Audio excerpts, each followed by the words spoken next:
Bonjour, je m'appelle Julien Chartier, je suis site manager de l'usine du Phosphate chez Van Mortel. L'usine du Phosphate est une usine qui produit aujourd'hui plus de 10 000 tonnes de pain par an. L'évolution de nos volumes nous a imposé de remettre en cause notre organisation ainsi qu'une volonté d'améliorer notre compétitivité.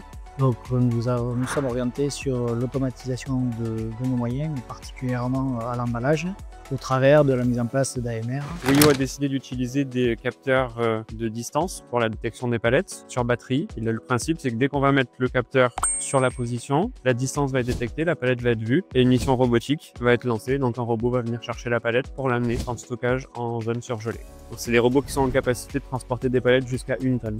Donc une spécificité de ce projet-là, c'est des robots qui vont transférer des palettes d'une zone tempérée vers une zone de stockage avec une température dirigée à moins de 18 degrés. Donc c'est des robots spécifiques pour ce cas d'usage avec un traitement particulier des capteurs de sécurité.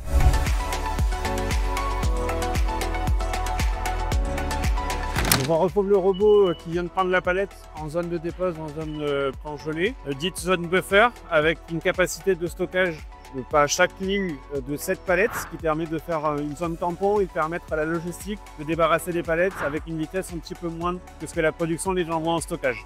Donc accostage de précision, le robot dans ces zones-là navigue avec une tolérance d'erreur de 5 mm, ce qui lui permet des opérations très précises avec une zone de marge de manœuvre qui est très faible. Sur chaque convoyeur, on retrouve nos capteurs, je peux les prendre. On est en environnement moins 25 degrés, humide.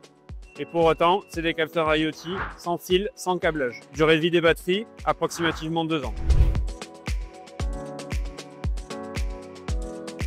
Ces machines-là sont assez spécifiques. Le fabricant iFollow, aujourd'hui Movu, propose une machine complètement universelle. Et ensuite, en fonction du besoin sur site client, on va créer ce qui est au-dessus, qu'on appelle interface, et qui va s'adapter aux différentes charges à transporter et hauteurs de transport qu'on va calculer par rapport au projet. Ici, l'interface a été calculée de manière à ce qu'on assure cette hauteur nécessaire à la dépose.